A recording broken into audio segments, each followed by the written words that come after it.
the hugely negative real rates of interest, these deter saving or divert them into financing civil service wages, agricultural subsidies, and of course, in the private sector, into real estate, into gold, and into foreign exchange, i.e. holdings of dollars rather than local currency. Let me turn now to monetary policy. I'm making my way towards talking about ZIGs, or not allowed to call it ZIGs anymore, it's now ZWG, you see, change the name. Money supply, which is tight, supply is tight. Perhaps the next speaker, Mr. Chakravarti, will explain this. Money supply exploded from 3 trillion in March a year ago in ZWL to 59 trillion in March this year, which presumably is the last number before we have the introduction of the ZWGs. Bizarrely, as I say, this is repeatedly described by Minister Nube, by 2 successive governors, as a tight monetary policy. Yes, you're laughing, but it's really rather sad rather than funny. And unfortunately, it's a claim that is parroted by the leaders of organizations like this, the CZI, whatever, and certainly by a great deal of the guys who call themselves investment analysts. They're the numbers for you. Public sector, and you can see there that the public sector got a lot to answer for, but it's not the main source of the problem. The main source of the problem is private sector borrowing, which you can see there goes up, what, something like 37 trillion over the year. FCA, that's US dollars being revalued. Are the US dollars really there? Good question. You come back, if you convert those into ziggies, then you get a much lower level of US dollars. So what's going on? Figures not to be taken seriously. And reserve money, which Governor Manguja used to say was going to have a 0 growth rate last year. Remember that? And it grew just 2,458%. So there you go. You can't take ministers and governors terribly seriously. For the record, forecast budget deficit for the current year is 2.3 trillion. In the first quarter of this year, government has borrowed 11.5 trillion from the banks, half of which has been borrowed from the RBZ. The government says it's not borrowing. Those figures produced by the RBZ say it is. The governor says it is not borrowing from the Reserve Bank. Those figures from the RBZ monthly report say it is. So believe which you prefer.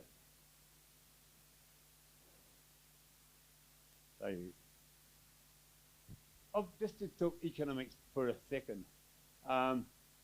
Excessive monetary expansion, i.e. what the government calls tight monetary policy, is both a cause and a consequence of inflation. It drives up demand, it drives up costs, drives up prices, drives down the exchange rate. As a result, firms have to borrow more to fund increased working capital, wages, and so on, thereby increasing money supply. So it's a lose-lose game.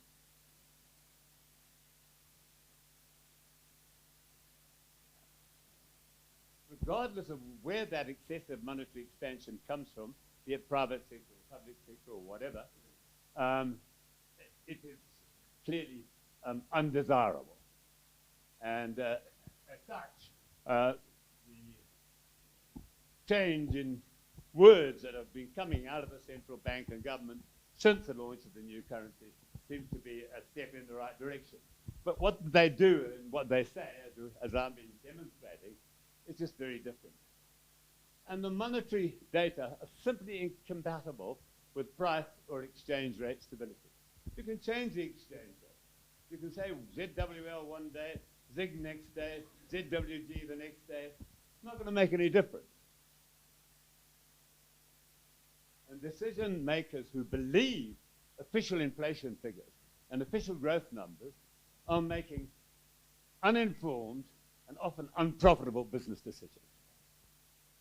And that's what is the problem with it. And the reasons for that we all know, but I'll come back to it. The RBZ itself has been fostering speculation. It kept real interest rates negative. So if you hold the local currency, you lose money. And it speculated against its own currency. Governor Mangudya, or ex-Governor Mangudya, was quite open. He said, yes, if you want to protect your savings, buy gold coins. Don't hold ZWL. That would be foolish, wouldn't it? And that's what, that is what you might call speculating against your own currency.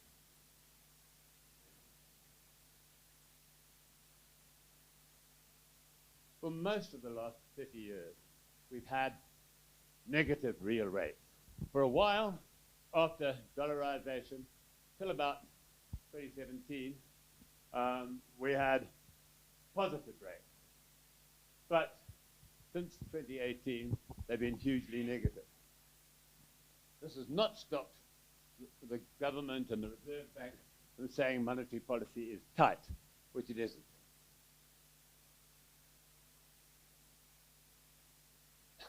The best measure of a tight monetary policy, I have to say this quietly, the heresy will upset the government a great deal.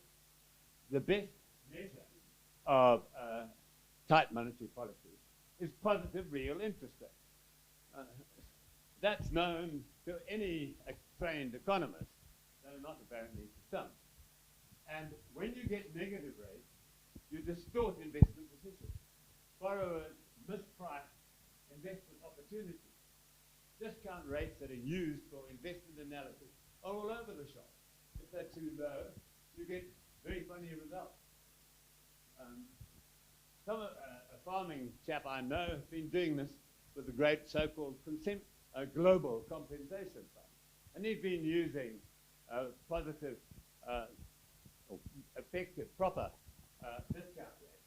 And he's been showing how farmers are suffering from this arrangement, which is very unfair. Some of us don't think they should be getting compensation anyway, but that's a different story. We're told again and again that this time it's different. So we're told with the launch of ZEG that this time it's different. It isn't different. It's the same old thing again. You know, we're just changing the narrative, changing the words, changing the currency's name, but we're going to go down the same old road. What happens when the music stops in this situation? What happens when money supply growth slows? What happens when interest rates become real? What happens when growth rates slow? Then governments, parastatals, businesses, households have to service their debts in real money. There's no longer a money tree that you can shake. And therefore, you realize that this time is not different, like it was last time and the time before. Let me talk very briefly about fiscal policy. I've already made the comment that the budgets are not worth the paper they're written on. A great deal has changed, for instance, since the 2024 budget last November. We haven't had any updated figures. As far as I know, we haven't even had final figures for 2023. We may have, but I certainly haven't seen them. The numbers have very little practical meaning now, because all of the underlying assumptions on inflation, on the exchange rate, on growth, on revenue, on spending, which were unrealistic at the time of the budget anyway, they've been overtaken by events. I'm not going to waste time on looking at the numbers. This time around, in 2009, remember, we were able to write off vast quantities of debt, which were in local currency. Can't do that this time. 95%, we're told, of debt is foreign denominated, even domestic debt. We have this fanciful and deceitful way of saying that the compensation agreement for farmers is somehow a local debt. It's not, it's in US dollars. Let's not kid ourselves about that. And we've had this huge increase in public debt, admittedly in local currency. I haven't looked at it in international currency, but we had Mr. Mnangagwa Jr. the other day saying that expressing concern, and I was very glad to hear that someone was taking it seriously, about the ballooning foreign debt. 18 billion US was the figure he was quoted as saying. And that's going to be increasingly expensive to service. And year in, year out, the Treasury understates the amount of servicing that we needed. Notwithstanding that, you guys here, the private sector, are saying we should have lower taxes. Where are you living? No way. Lower taxes are not on anyone's economic agenda. They may be on a political agenda. I understand that. We're only going to get tax reductions if government cuts spending, which it won't, or if it substitutes even more borrowing, which it shouldn't, but might. For the last 5 years, government has got by relying on what we call fiscal drag. In other words, inflation has been so high, it's dragged up the amount of revenue that government has collected from PAYE, obviously, but also from VAT, inflation, customs duties, and so on, and IMTTs, and so on. If government were to succeed in slowing inflation, which I think is unlikely, but if it were, its budgetary problems are going to get worse rather than better. Let me now turn to the exchange rate. This is where the fun starts.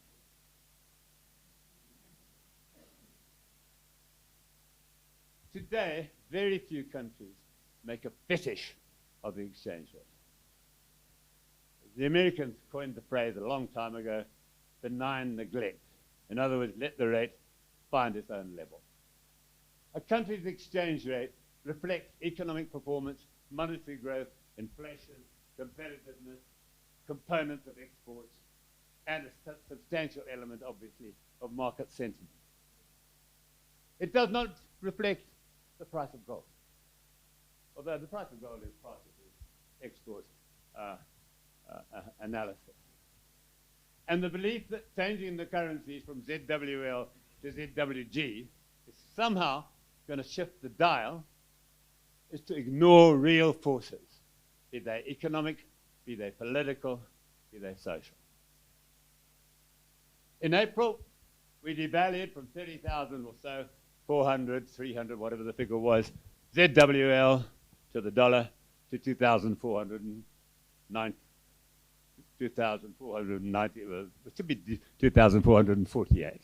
And we consolidated that into the ZIG, or now ZWG, I don't know how you pronounce that, at 13.56 to the dollar. And the government says, Reserve Bank says, with a straight face, I presume, that this will be stable because it is backed, in inverted commas, by $185 million in gold. And one has to ask a question about that.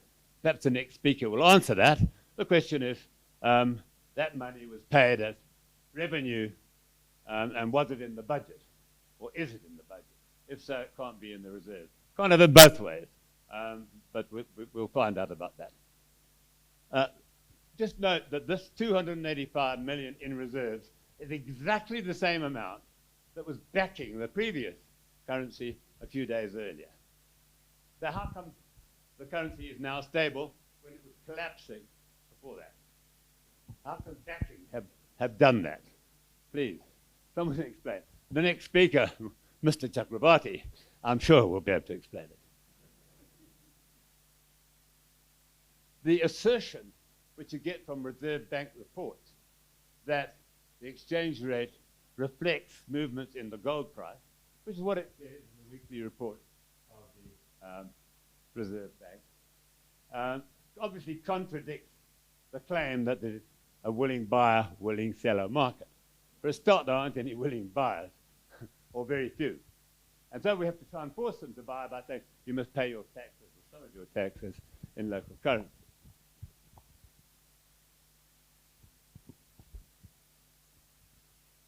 I don't want you to go. A critical issue, we talk about what the ZIG reserves back. The money supply is vastly greater than the figure that in the reserves. The figure in the reserves does cover what we call base money or reserve money, but it doesn't cover the money supply. But most more important, the reserves, 285 million, are about 10 days import cover. The figure that IMF recommends as an ideal is about 90 days. You don't hear too much of that coming from, I say, Treasury or the Reserve Bank.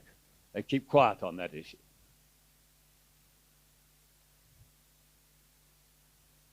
I would argue that fixed exchange rate, if that's what they're trying to have, cannot work, cannot operate where you have three-digit inflation. I mean, the latest IMF forecast, just to keep you entertained, is 561% for Zimbabwe this year. Now, where they get that figure from, I don't know, but that's just another discredited organization. Nor will fixed rates succeed in a highly uncompetitive economy. Only last week we had the African Development Bank estimating that we're the highest cost, highest price economy in Africa, which is not going so. We have a massive debt overhang.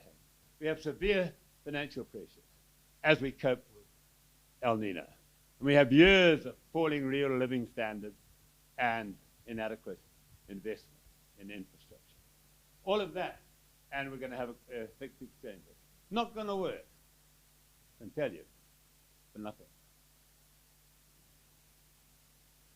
It's the magnitude of these monetary aggregates that makes me, at any rate, question the public statement we're getting from Treasury and the Reserve Bank. How difficult it's going to be to stabilize money supply, which has been growing at massive rates, and suddenly overnight we're going to stabilize it. We can, I think, as I've said there, to some extent stabilize the FCA element, because we're not going to get the same growth in US dollar nostros that we got before when the rate was collapsing. And it won't be collapsing as fast this year.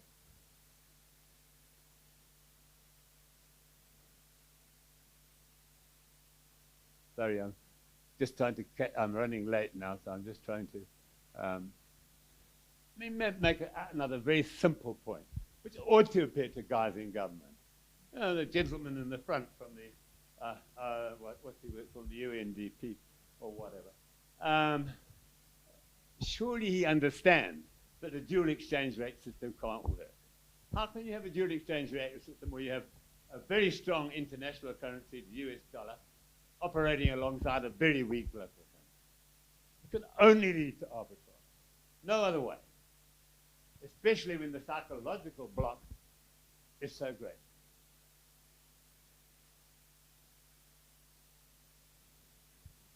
Mention a talk I was giving in South Africa 6 months ago.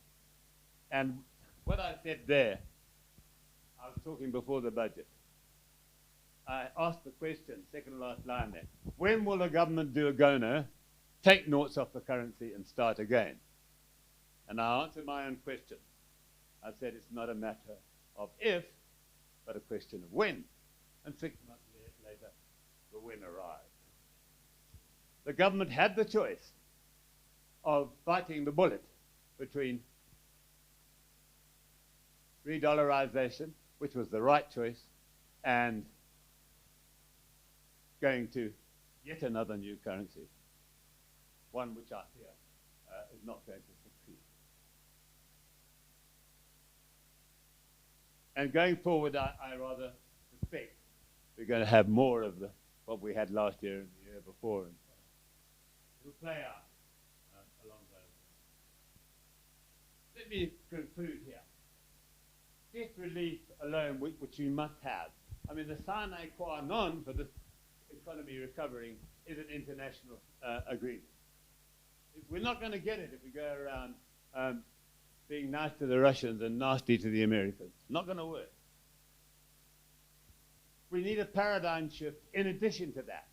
And virtually everything I'm saying there is anathema to government. A market-determined exchange rate. No way, not allowed. Ending the policy bias against export, the 25% extraction or whatever you want to call it. It's biased not just against export, it's biased against investment, and it's in favor of consumption and in favor of import. An independent central bank. Whoa, that's a criminal suggestion to have an independent central bank. It's got to be run by government. Inflation targeting. Well, that's not terribly controversial, I wouldn't have thought. An end to fiscal dominance. In other words, paying due attention to what is happening on the fiscal side.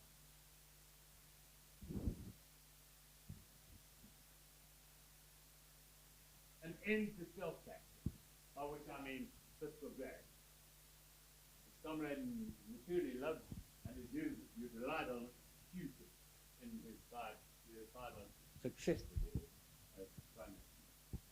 Privatization, or at least commercialization, of many, at most, quantitative units. Now that's not a comprehensive list, but it's a good start. It's a step in the right direction.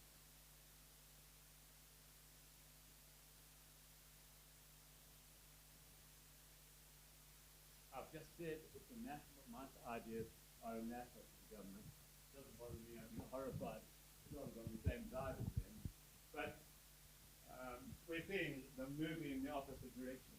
The Matalpa Investment Fund, for instance, which started off as a good idea as sovereign wealth fund, it has now become a mega parastatal, which is going to be used for cross-subsidization of parastatals, avoiding oversight and scrutiny by Parliament and so on. We all know how that's going to work. Finally, I'm afraid I'm running short of time. Just to comment briefly on the inflation rate. We've got inflation figures ranging from cheap hanky 800% or something like that to IMF 560% to our chapters. That we've got them as low as 3.5% or so for US dollars. We also have them now for ZIGs, but we don't have them for a year, and we have them for blend and so on. Now, bizarrely, and some of these figures don't just add up. For instance, the Stats Office, the same office as the ones who published 3.5% US dollar inflation, say that US dollar import prices have gone up 260% over the same period. Now, how does that happen? How can import prices go up 260%, but consumer prices only go up 3.5%?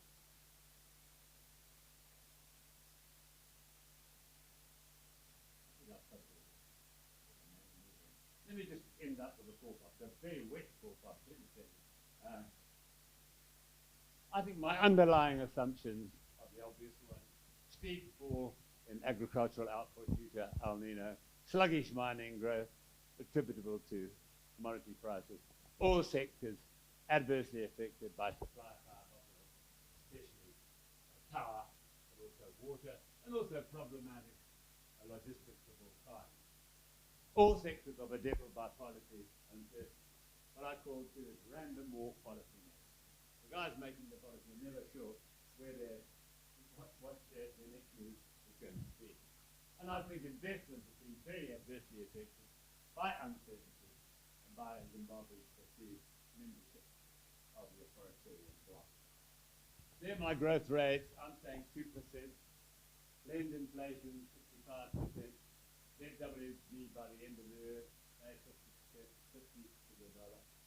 All seems to be relatively real.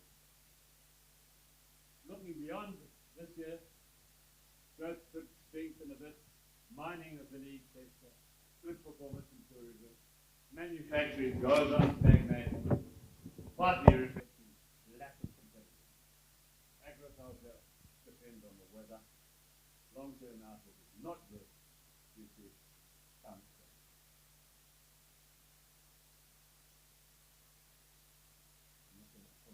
I just like to finish my comment.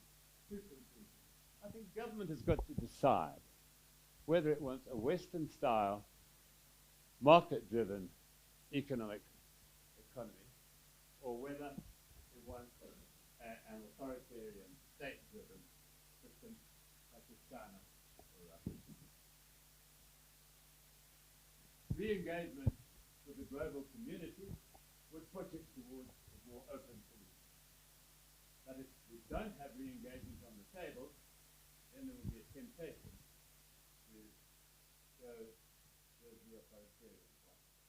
And that is why re-engagement is so critical for those of us who believe in free market, open economy, and so on, rather than economies run by bureaucrats and politicians. Thank you very much. Wow, thank you very much, Prof. I trust that those thought-provoking presentations have got you thinking, and any business person worth their salt, they would be interested in issues of focus, because it informs into your strategy, it informs into your reaction or proactivity around the environment that you are operating in.